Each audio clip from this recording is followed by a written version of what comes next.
मोहब्बत बहुत पावरफुल चीज है। तलवार जहां हार जाती है वहां मोहब्बत काम करती। तो हजरत महबूब इलाही का फरमान है, निजामुद्दीन औलिया सरकार फरमाते हैं, कांटों के मुकाबले में कभी कांटे मत बिछाना, वरना दुनिया कांटों से भर जाएगी।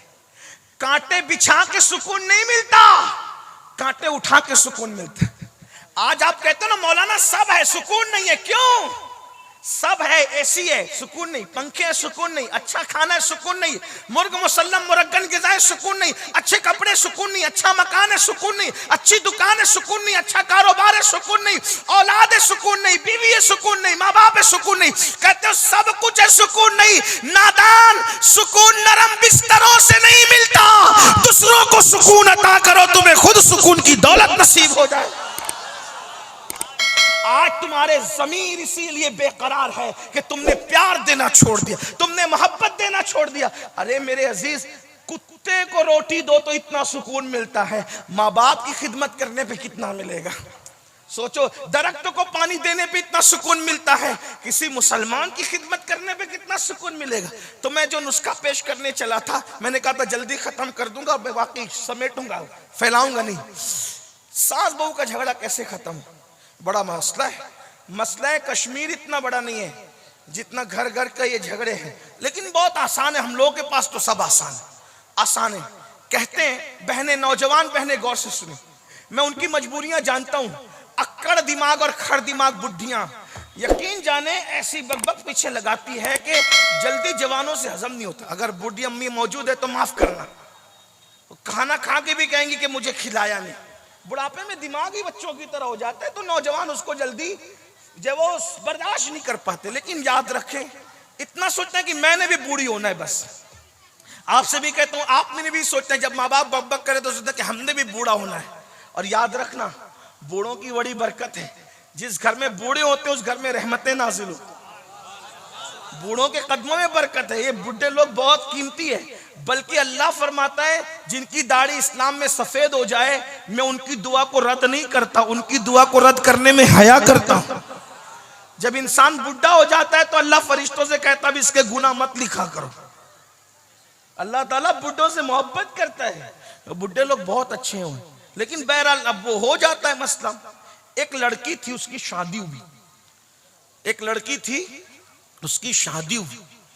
शादी होकर के जैसे ही वो अपनी ससुराल गई, शौहर तो था बहुत अच्छा, मियाँ बीवी पटती भी अच्छी थी, लेकिन बड़ी भी पीछे लगी रहती थी। ये नहीं किया, वो नहीं किया, वो नहीं किया, वो नहीं किया, वो नहीं किया। तंग आ गई बहू। वल आक़िबतु लिल मुत्तक़ीन वस्सलातु वस्सलाम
वो सुबे लालाजार फिरते हैं, तेरे दिन ए बहार फिरते हैं, जो तेरे दर से यार फिरते हैं, दर बदर यूं ही ख्वार फिरते हैं।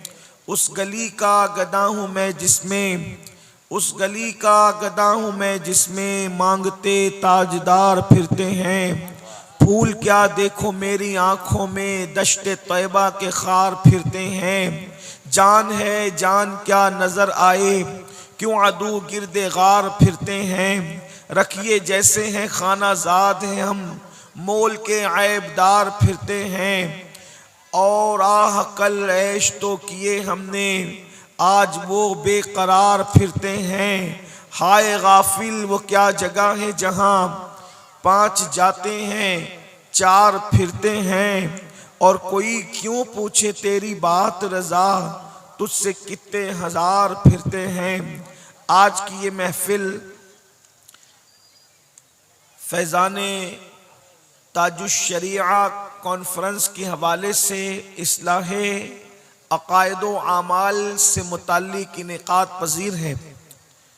सरे शाम से आपने मुझसे बहुत बेहतर बा अमल और अहले इल्म, उलमा, खुतबा, दानिश्वर और मुफक्किरीन से उनके खिताबात समात फरमा लिए हैं। और अब सर्दी की इस तवील रात में, बल्कि रात के आखिरी पहर में आप और हम सब यहाँ पर मौजूद हैं। लेकिन मैं आप सब की हिम्मत को और दाद को सलाम पेश करता हूँ कि रात के आखिरी हिस्से में भी आप ऐसे जज्बे के साथ बैठे हुए हैं कि यूं लगता है जैसे मगरिब की नमाज के बाद ये मजमा यहाँ मौजूद है। यकीनन जहाँ भी जाते हैं लोग मोहब्बत देते हैं, लेकिन बाज़ इलाके वालों की मोहब्बत मुझे ऐसा लगता है कि आखिरी दम तक मेरे सीने पर नक्श रहेगी। उनमें से एक आपकी मोहब्बत भी है। लेकिन मैं आपकी मोहब्बत का नाजायज़ फ़ायदा नहीं उठाऊंगा। बहुत मुख्तसर में अपनी गुफ्तगू को इख्तिसार के साथ पूरी करने की कोशिश करूंगा। हालांकि मुंतज़मीन महफिल ने मुझे बहुत सारे अनावीन की फहरिस्त सुनाई है। अल्लाह की तौफीक से कोशिश की जाएगी कि उन सारे अनावीन को समेटने की कोशिश करूं।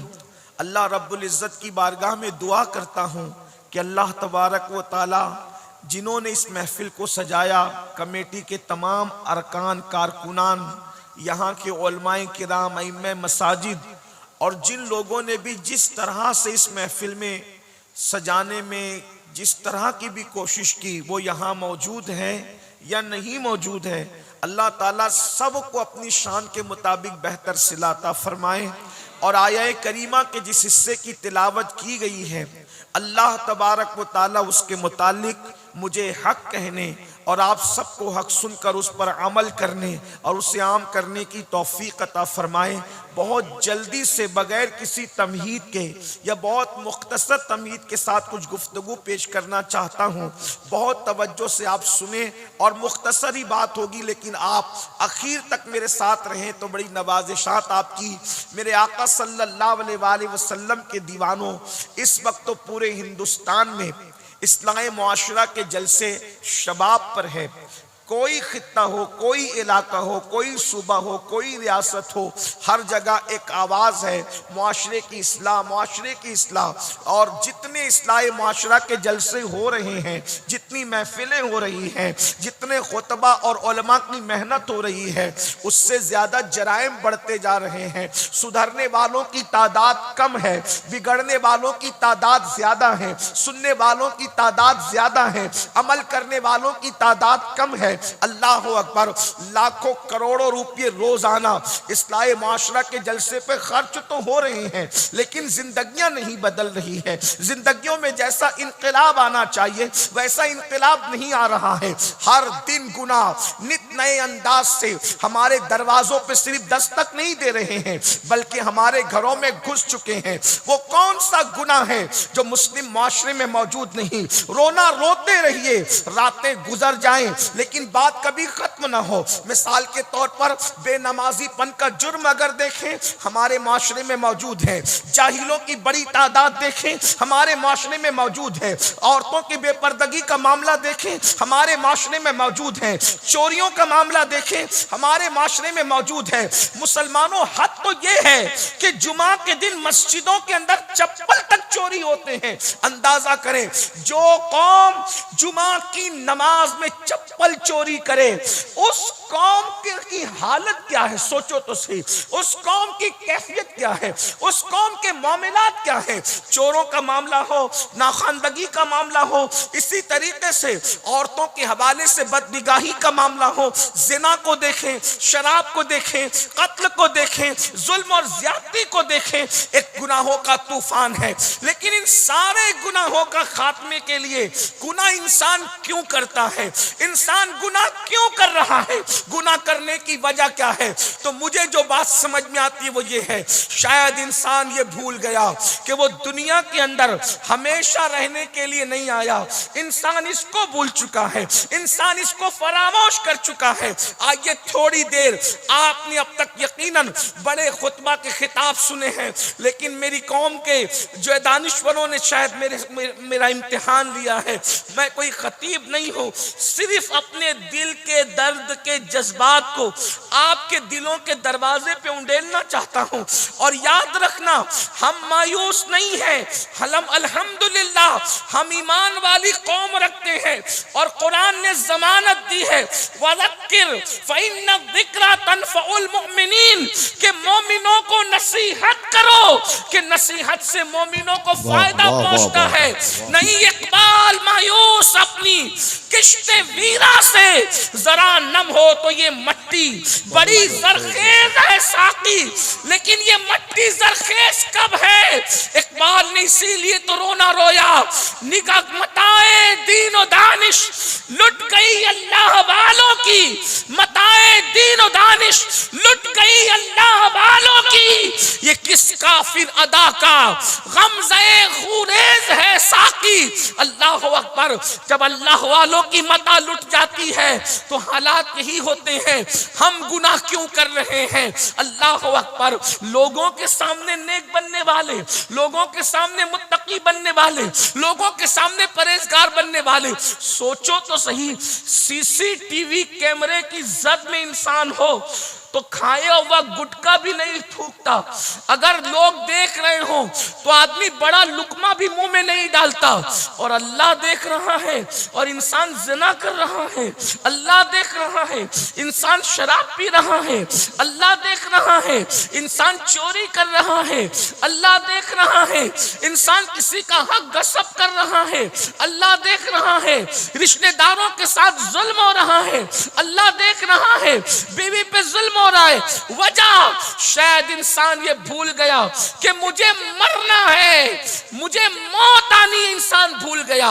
याद रखना, इस दुनिया में हमेशा नहीं रहोगे, कोई हमेशा नहीं रहेगा।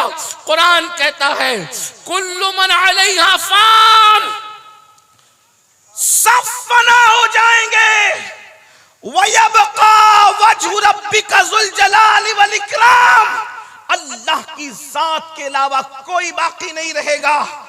अपनी जवानी पे घमंड करके गुनाह करने वालों, अपनी दौलत पर नाश करके गुनाह करने वालों, फिरौन की लाश पुकार पुकार कर किसी म्यूजियम से मुझे और आपको दावत इबरत दे रही है। जब कोई खुदा के कानून को पैरों तले रौंद देता है, जब कोई अल्लाह के कानून को पीठ के पीछे डाल देता है, तो मेरा अल्लाह उसको कैसे दावत इबरत बना देता है। आज तक फिरौन को कब्र नसीब नहीं है, कब्र। फिरौन मौत भूल गया था, फिरौन को मौत याद नहीं थी। उसने दौलत के नशे में, ताकत के नशे में मौत को बुला दिया था। और आप भी वो गलती कर रहे हैं। कब तक मौत से बचोगे? मौत से नहीं बच सकते। कुरान कहता है ऐनमा तकूनु युद्रिकुमुल मौत वलौ कुंतुम फी बुरूजिम मुशय्यदा, अगर तुम मजबूत किलों में जाके छुप जाओ तो भी मौत मौत से तुम भाग नहीं सकते। मजबूत किलों में भी मौत आकर के रहेगी।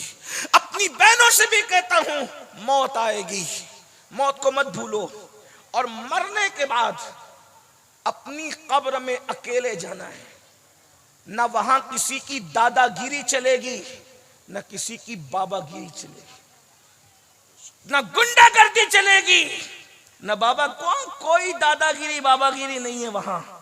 वहां सिर्फ और सिर्फ ईमान के बाद नेक अमाल की पुरशिश है। और अल्लाह ने भेजा इसलिए हमें, दुनिया में आने का मकसद कुरान बयान करता है, अल्लज़ी खलक़ल मौत वल हयात लियब्लुवकुम अय्युकुम अहसनु अमला, कि हमने जिंदगी और मौत को पैदा करके तुम्हारा इम्तिहान लिया है कि कौन थोड़ी सी जिंदगी को पाकर अच्छा अमल करता है। थोड़ी सी जिंदगी को लेकर के आयो, बहुत थोड़ी जिंदगी, जिंदगी बहुत थोड़ी लेकर आयो, बहुत ज्यादा जिंदगी नहीं अपने पास, बहुत टाइम नहीं अपने पास। अगर सूफिया के फलसफे के तहत जिंदगी देखना चाहे तो कितनी अपनी जिंदगी, इसको फिल्मों के लिए, जिना की फिल्म के लिए, अय्याशी के लिए, आवारगी के लिए, जुल्म के लिए, ज्यादती के लिए रखा है। कितनी है? सूफिया फरमाते हैं फलसफे मौत हयात तो बस इतना है, पैदा हुए, अजान हुई और मर गए, नमाज हुई। हालांकि फिक़ा का इससे कोई ताल्लुक नहीं है, इस अजान और नमाज का फिक़ही, लेकिन ये सूफिया का फलसफा जिंदगी बयान करने का अंदाज है। क्या? पैदा हुए, अजान हुई, कान में, मर गए, नमाज जनाजा। तो अजान और नमाज, बल्कि अजान भी नहीं, अजान के बाद अकामत भी हो गई, अजान के बाद इकामत भी हो गई।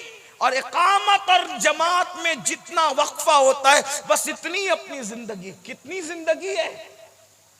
इस जिंदगी के लिए अब सुनो, ये चंद घड़ियों की जिंदगी, इसमें गुनाह करोगे तो न खत्म होने वाला अजाब सामने है, और अगर इसको सही इस्तेमाल करके अच्छा अमल करोगे तो फिर हमेशा हमेशा के लिए जन्नत की नेमतें हैं, जन्नत की बहारें हैं। अब आप पर करते क्या हो? और फिर सुनो, आसानी से मौत नहीं आती। थोड़ी देर जरा मौत को सुन ले कि मौत कैसे आती है, मौत कैसे आती है। हजरत सैयदना अब्दुल्ला इब्ने अम्र इब्ने आस फरमाते हैं कि मैंने अपने अब्बा हजरत अम्र इब्ने आस से पूछा, बाबा मौत के वक्त कैसा लगता है? जिस घाटी से आपको और हमें गुजरना है, जिस मौत को बुला रखा है। हजरत अम्र इब्ने आस से जब उनके शहजादे, वो खुद भी सहाबी हैं, उन्होंने पूछा, बाबा मौत के वक्त कैसा लगता है? तो हजरत अम्र इब्ने आस फरमाते हैं, बेटा अगर किसी के सीने पर जमीन और आसमान को समेट के रख दिया जाए।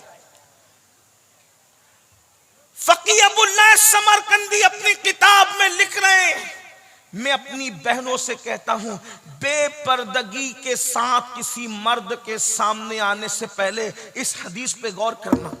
मैं अपने भाइयों से कहता हूं, जब नफ्स वर्गलाए किसी औरत पर पाप की नजर डालने के लिए, तो सोचना कि हमें किस घाटी से गुजरना है।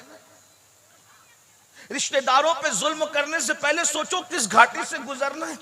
माँ बाप की बद्दुआ लेने से पहले सोचो किस घाटी से गुजरना है। कानों में ईयरफोन लगाकर गाने सुनने से पहले सोचो किस घाटी से गुजरना है। सालन में नमक ज्यादा होने पर बीबियों पर हाथ उठाने और उनको तलाक की धमकियां देने से पहले सोचो किस घाटी से गुजरना है। अल्लाह दूर नहीं, एक दिन मौत है, मौत। अम्र इब्ने आस कहते हैं, जब इंसान मरने लगता है तो उसके सीने पर इतना वजन रख दिया जाता है, ऐसा लगता है कि जैसे जमीन और आसमान को समेट कर उसके सीने पे रखा गया है। अगर चक्की का पत्थर रख दिया जाए ना सीने पे, क्या हो? जमीन और आसमान के बराबर वजन किसको कहते हैं? अगर ये हदीस में नहीं आता तो शायद मुझे बोलने की हिम्मत नहीं होती। फकीह लिख रहे हैं, हदीस पाक में मौजूद है।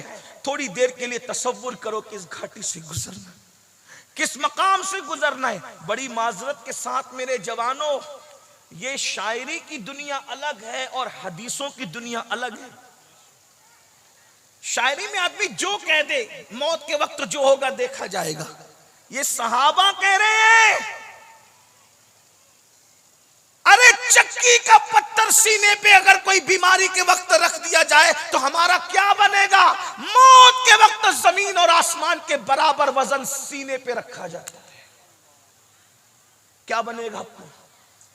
कुछ तो सोचो, कुछ तो गौर करो। किसी औरत पर पाप की नजर डालने से पहले कभी सोचा होता कि हमारा क्या बनेगा? जिना के अड्डों को आबाद करने से पहले सोचा होता हमारा क्या बनेगा?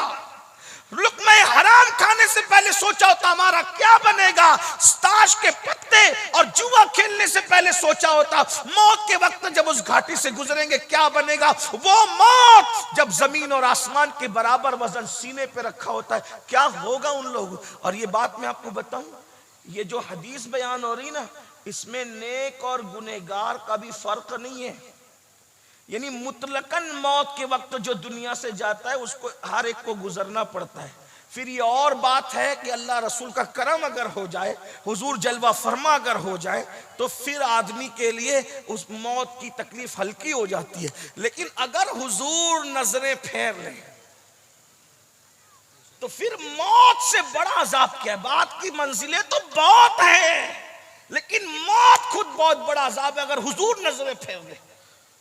मेरी कौम के जवानों मुझे बताओ, जब हमारे जवान जुआ खेलने को गुनाह नहीं समझते, हालांकि रिवायत में इमाम गजाली फरमाते जिसने जुआ खेला गोया उसने अपने हाथों को सूअर के खून में रंग लिया।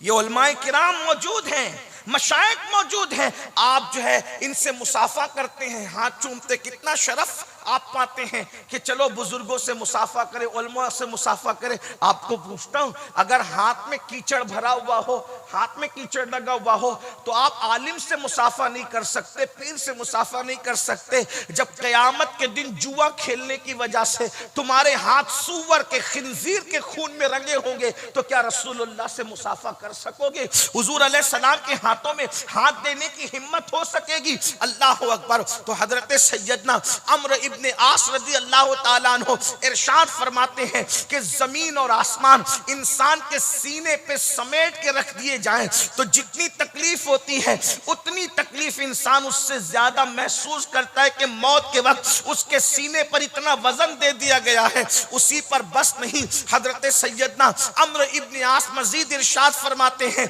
जब मौत के वक्त इंसान सांस लेता है, जब उसकी सांस निकलती है तो ऐसा लगता है कि जैसे वो नाक से सांस नहीं ले रहा है बल्कि सुई के नाके से सांस ले रहा है, सुई के नाके से। अल्लाह अकबर। मेरे भाइयों बताओ, अल्लाह अकबर, कि इंसान को अगर जुकाम हो जाए और जुकाम की वजह से उसकी नाक बंद हो जाए, अल्लाह अकबर, जुकाम की वजह से नाक बंद हो तो सांस लेने में कितनी तकलीफ होती है। साहबी रसूल कह रहे हैं कि मौत के वक्त इंसान जब सांस लेता है तो ऐसा लगता है कि जैसे वो नाक से नहीं बल्कि सुई के नाके से सांस ले रहा है। ऐसी घाटी से हमें और आपको गुजरना है। अम्र इब्ने आस फरमाते हैं और जब इंसान मरता है तो उसको कितनी तकलीफ होती है। इरशाद फरमाते हैं किसी के पेट में बबुल का दरख्त तो उगा दिया जाए और पीछे के मकाम से उसको खींचा जाए तो उसका क्या बनेगा। अम्र इब्ने आस फरमाते हैं ऐसी तकलीफ मौत के वक्त होती है। फिर अपने बेटे से कहते हैं अब्दुल्ला इससे ज्यादा क्या बताएं, मौत की तकलीफ बयान नहीं हो सकती। अब मेरे आका अलैहिस्सलाम के दीवानों, मेरी कौम के जवानों, मेरी भाई मेरी बहनों, मुझे बताओ इस घाटी से गुजरना है, फिर भी इंसान जुल्म करेगा, फिर भी इंसान गुनाह करेगा, फिर भी इंसान बुराइयां करेगा। बताइए ना कितने गुनाह है। किसी का हाल ये है कोई माँ का दिल दुखा रहा है, अल्लाह अकबर, नौजवान आज के लड़के और लड़कियां अल्लाह अल्लाह माँ बाप को भीख मांगने पे मजबूर कर रहे हैं। कोई धक्के दे के माँ बाप को घर से निकाल रहा है, कोई माँ को बहन के घर पहुंचा रहा है, कोई माँ से कहता है क्या तेरे और बच्चे नहीं हैं, मैं ही तुझे पालूं, कोई बाप को कहता है बस करो, तुम्हारी बीमारी पे खर्च करते करते मैं थक गया हूं, मुझे बताओ। अल्लाह अकबर, नादानो अच्छी तरह से सुन लो, माँ बाप उस नेमत को कहते, उस नेमत को किसी के खूबसूरत चेहरे को देखकर वो सवाब नहीं मिलता जो माँ बाप के झुर्री पड़े हुए चेहरों को देख के मिलता है। मेरे आका फरमाते हैं जिसने माँ बाप के चेहरे को मोहब्बत की निगाह से देखा, अल्लाह उसको मकबूल हज का सवाब अता फरमाता है। मेरे आका सल्लल्लाहु अलैहि वसल्लम के प्यारे दीवानों, आजकल की नौजवान लड़कियां जब बहू बनकर आती है तो सीरियल देखने की वजह से, फिल्में देखने की वजह से, उनकी सही तरबियत न होने की वजह से उनको सबसे ज्यादा अगर नफरत होती है तो बुढ़े लोगों से होती है। ओ नौजवान लड़के और लड़कियां, आजकल नौजवान लड़के और लड़कियां बुढ़ों को पसंद नहीं करते, बूढ़ों को पसंद नहीं करते, क्योंकि फैशन चला है, आज का ट्रेंड चला है। ये बुढ़े लोग बकबक करते हैं, ये तो बेपर की बातें करते हैं, इनको तो अकल नहीं है, इनको तो समझ नहीं। सुन लो, अल्लाह के रसूल अलैहि सलाम ने फरमाया तुम्हारे लिए बरकत अपने बड़ों से वाबस्तगी में है, अपने बड़ों से वाबस्ता रहो। बूढ़े लोग बकबक करते करने दो, बदअक्ली की बातें करते करने दो। मैं कहता हूं हर बूढ़े को घर से निकालोगे तो एक दिन तुम्हें भी तो बुढ़ापा आएगा ना। अपना क्या बनेगा, अपना क्या बनेगा। और याद रखना ये हमारा इम्तिहान है, इम्तिहान कि हम बुढ़ापे में पहुंचने के बाद माँ बाप के साथ सुलूक क्या करते। और ये भी याद रखो, इस्लाही माशरा के जलसे में आने वालों, इस्लाही माशरा की गुफ्तगू सुनने वालों, जिसके दामन में माँ बाप की दुआ नहीं है वो इंसान करोड़पति हो जाए, अरबपति हो जाए, खरबपति हो जाए, वो कभी कामयाब नहीं हो सकता। दुनिया का सबसे कामयाब इंसान वो है जिसके दामन में माँ बाप की दुआ है। अगर माँ बाप की दुआ है तो इंसान दुनिया में भी कामयाब है और आखिरत में भी कामयाब है। आप क्या समझ रहे हैं माँ बाप की दुआ को? माँ बाप की दुआ चोर और डाकुओं को वली बना देती है और माँ बाप की बद्दुआ वलियों की विलायत को भी छिनवा देती है। इसलिए अपने माँ बाप का दिल न दुखाओ। आजकल की लड़कियां शौहर को कहती तुम्हारे अम्मा अब्बा रहेंगे, हम नहीं रहेंगे। मैं जानता हूं कि सास को इल्म नहीं होता, नए दौर की बहू के मुकाबले में उसकी नहीं बनती, लेकिन बहुओं को सोचना चाहिए कि आज मैं बहू हूं, कल मैं भी तो सास बनूंगी। आज किसी का बेटा मेरा शौहर बना है, कल मेरा बेटा किसी का शौहर बनेगा।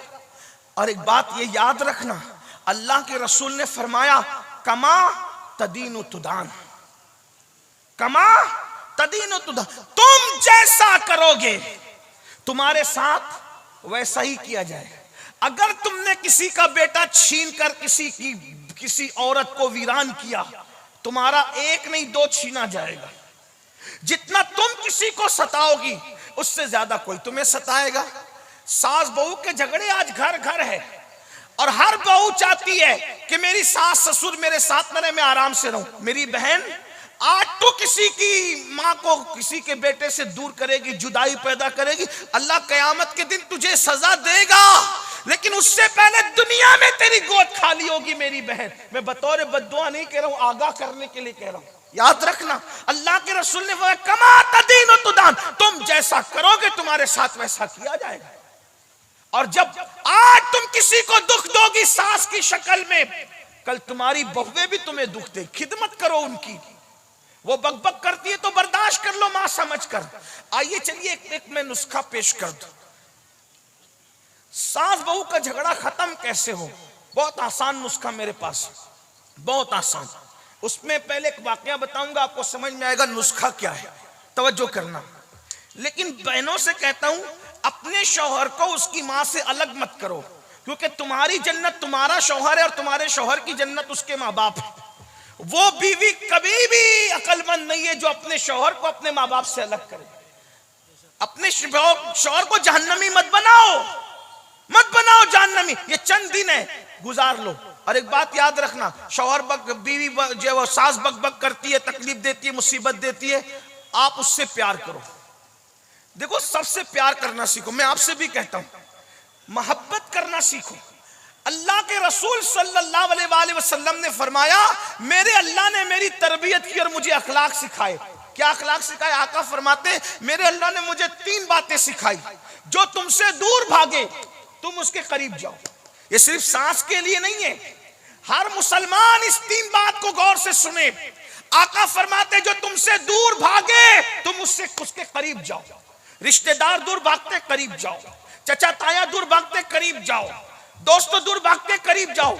आका ने हमें अखलाक सिखाए, जो तुमसे दूर भागे तुम उसके करीब जाओ। जो तुम्हें तोड़े तुम उसको जोड़ो।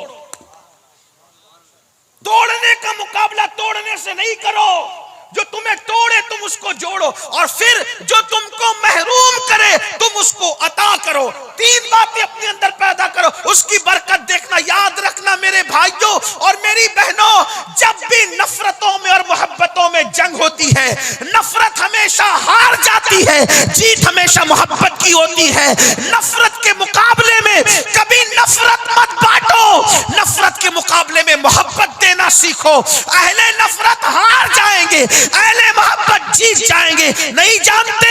अल्लाह अकबर। किसी के हाथ में तलवार है, कोई तलवार लेकर नफरत में भरपूर आता है, आज तो मोहम्मद को कत्ल कर दूंगा। किसी के हाथ में तलवार है, किसी के होठों पे दुआ है, अल्लाह उमर को ईमान नसीब फरमा। देखो, नफरत हार गई, मोहब्बत जीत गई। तलवार हाथ में लेने वाला कयामत तक के लिए गुलाम बन गया। नहीं देखते? तारीख है, तारीख है, तारीख है। नफरतें हमेशा हारने के लिए है, मोहब्बत हमेशा। मोहब्बत पे जिनके हाथों में पत्थर थे उनके लिए मेरे नबी की दुआ थी, अल्लाहुम्मा हदी कौमी, ए अल्लाह मेरी कौम को हिदायत अता फरमा। अल्लाहुम्मा हदी कौमी फइन्नहु ला यालमून, ये मुझे नहीं जानते। मोहब्बतें जीत गई। फतेह मक्का के दिन वही लोग मुजरिम की तरह सर झुकाए खड़े थे। आकाश से वो सोचते थे कि अभी शान अबरू होगा और खून की नदियां बहेंगी, लेकिन जानते हुजूर ने क्या किया? हुजूर ने क्या किया? फरमाया, जाओ मैंने तुम सबको माफ कर दी। क्या असर हुआ? जो चांद के टुकड़े देखकर मुसलमान नहीं हुए थे, जो चांद के टुकड़े देख के मुसलमान नहीं हुए थे, नबी के माफ करने का अंदाज देखकर मुसलमान हो गए। ये है मोहब्बत। मोहब्बत बहुत पावरफुल चीज है। तलवार जहां हार जाती है वहां मोहब्बत काम करती। तो हजरत महबूब इलाही का फरमान है, निजामुद्दीन औलिया सरकार फरमाते हैं, कांटों के मुकाबले में कभी कांटे मत बिछाना, वरना दुनिया कांटों से भर जाएगी। कांटे बिछा के सुकून नहीं मिलता, कांटे उठा के सुकून मिलता है। आज आप कहते हो ना मौलाना सब है सुकून नहीं है, क्यों? सब है, एसी है सुकून नहीं, पंखे है सुकून नहीं, अच्छा खाना है सुकून नहीं, मुर्ग मुसल्लम मुरग्गन ग़िज़ा सुकून नहीं, अच्छे कपड़े सुकून नहीं, अच्छा मकान है सुकून नहीं, अच्छी दुकान है सुकून नहीं, अच्छा कारोबार है सुकून नहीं, औलाद है सुकून नहीं, बीवी है सुकून नहीं, माँ बाप है सुकून नहीं। कहते हो सब कुछ है सुकून नहीं। नादान, सुकून नरम बिस्तरों से नहीं मिलता। दूसरों को सुकून अता करो, तुम्हें खुद सुकून की दौलत नसीब हो जाए। आज तुम्हारे ज़मीर इसीलिए बेकरार है कि तुमने प्यार देना छोड़ दिया, तुमने मोहब्बत देना छोड़ दिया। अरे मेरे अजीज, कुत्ते को रोटी दो तो इतना सुकून मिलता है, माँ बाप की खिदमत करने पे कितना मिलेगा? सोचो, दरख्तों को पानी देने पे इतना सुकून मिलता है, किसी मुसलमान की खिदमत करने पे कितना सुकून मिलेगा? तो मैं जो नुस्खा पेश करने चला था, मैंने कहा था जल्दी खत्म कर दूंगा, मैं वाकई समेटूंगा।